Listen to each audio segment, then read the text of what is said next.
जय श्री कृष्णा।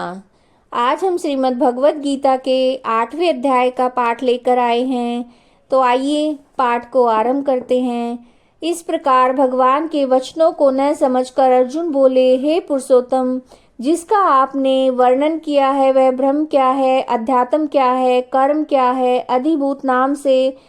क्या कहा गया है, अधिदेव नाम से क्या कहा जाता है। हे मधुसूदन, यहाँ अधियज्ञ कौन है और वह इस शरीर में कैसे है, और युक्त चित्त वाले पुरुषों द्वारा अंत समय में आप किस प्रकार जानने में आते हो। इस प्रकार अर्जुन के प्रश्न करने पर श्री कृष्ण भगवान बोले, हे अर्जुन,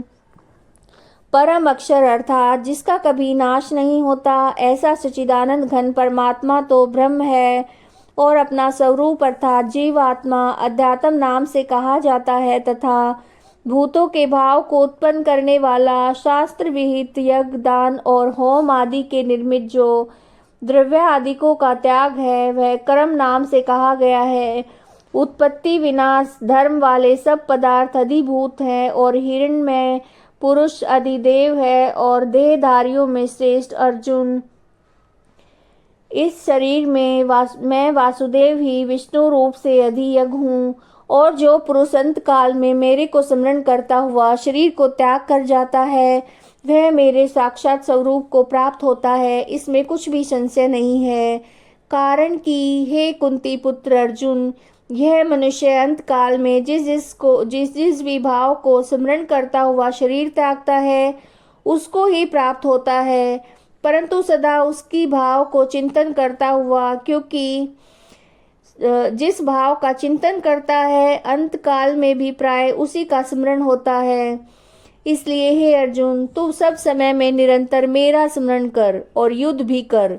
इस प्रकार मेरे में अर्पण किए हुए मन बुद्धि से युक्त हुआ निसंदेह मुझे ही प्राप्त होगा।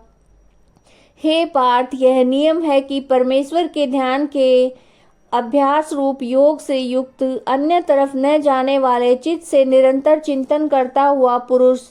परम प्रकाश रूप दिव्य पुरुष को अर्थात परमेश्वर को प्राप्त होता है।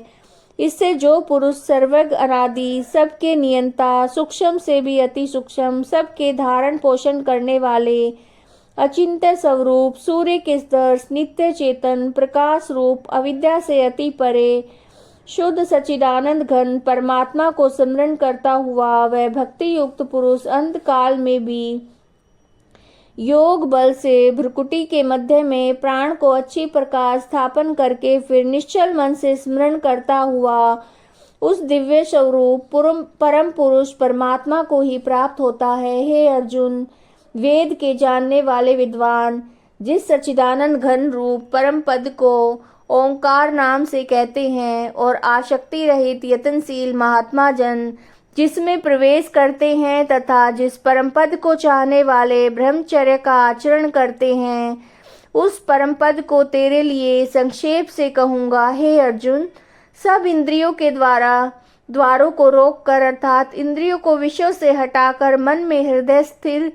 मन को हृदय में स्थिर करके अपने प्राण को मस्तक में स्थापन करके योग धारण में स्थित हुआ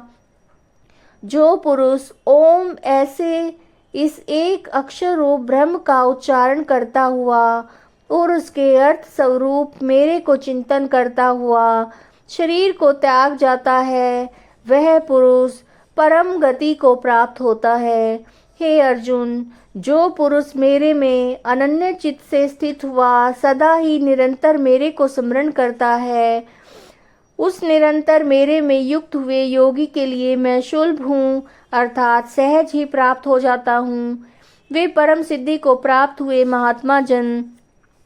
मेरे को प्राप्त होकर दुख के स्थान रूप क्षणभंगुर पूर्व जन्म को नहीं प्राप्त होते हैं, क्योंकि हे अर्जुन, ब्रह्मलोक से लेकर सब लोग पुनरावर्ती स्वभाव वाले अर्थात जिनको प्राप्त होकर पीछा संसार में आना पड़े ऐसे हैं, परंतु हे कुंती पुत्र, मेरे को प्राप्त होकर उनका पुनर्जन्म नहीं होता है, क्योंकि मैं कालातीत हूँ, और ये सब ब्रह्मादिकों के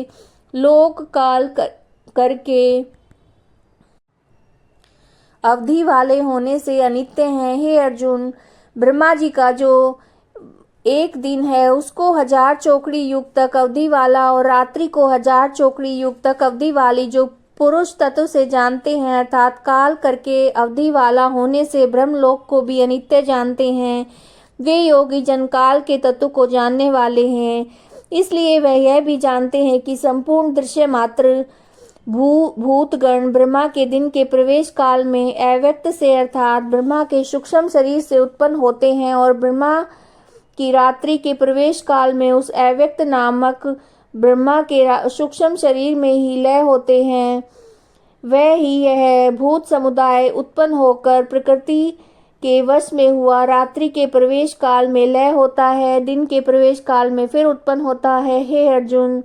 इस प्रकार ब्रह्मा के 100 वर्ष पूर्ण होने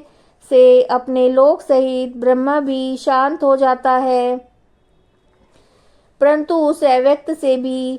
अति परे दूसरा अर्थात विलक्षण जो सनातन अव्यक्त भाव है, सच्चिदानंद घन पूर्ण ब्रह्म परमात्मा सब भूतों के नष्ट होने पर भी नहीं नष्ट होता है, वह अव्यक्त अक्षर ऐसे कहा गया है।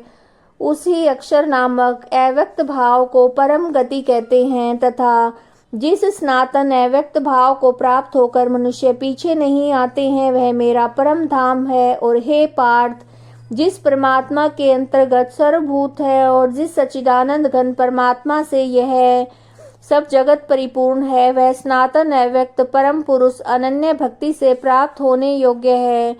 और हे अर्जुन, जिस काल में शरीर त्याग कर गए हुए योगी जन पीछे न आने वाली गति को और पीछा आने वाली गति को भी प्राप्त होते हैं, उस काल को अर्थात मार्ग को कहूँगा। उन 2 प्रकार के मार्गों में से जिस मार्ग में ज्योतिर्मय अग्नि अभिमानी देवता है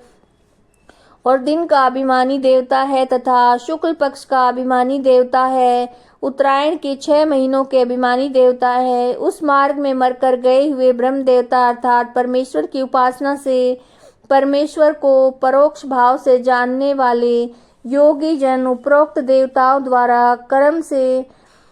ले गए हुए ब्रह्म को प्राप्त हुए। जिस मार्ग में धूमाभिमानी देवता है, रात्रि अभिमानी देवता है, कृष्ण पक्ष अभिमानी देवता है, दक्षिणायन के 6 महीनों का अभिमानी देवता है, उस मार्ग में मरकर गया हुआ सकाम कर्म योगी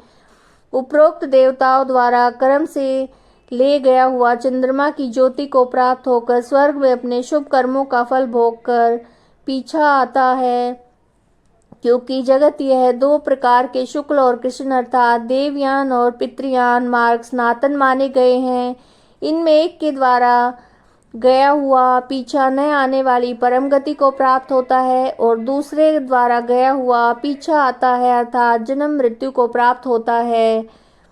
हे पार्थ, इस प्रकार इन दोनों मार्गों को तत्व से जानता हुआ कोई भी योगी मोहित नहीं होता है, अर्थात फिर वह निष्काम भाव से ही साधन करता है, कामनाओं में नहीं फंसता। इस कारण हे अर्जुन, तू सब काल में समत्व बुद्धि रूप योग से युक्त हो अर्थात निरंतर मेरी प्राप्ति के लिए साधन करने वाला हो। क्योंकि योगी पुरुष इस रहस्य को तत्व से जानकर वेदों को पढ़ने में तथा यज्ञ तप और दान आदि के करने में जो पुण्य फल कहा है, उस सब को निसंदेह उल्लंघन कर जाता है और सनातन परम पद को प्राप्त होता है। यह श्रीमद् भगवद गीता का 8वां अध्याय संपूर्ण हुआ। अगर आपको वीडियो पसंद आई है तो वीडियो को लाइक कीजिएगा और चैनल को सब्सक्राइब कीजिएगा। जय श्री कृष्ण।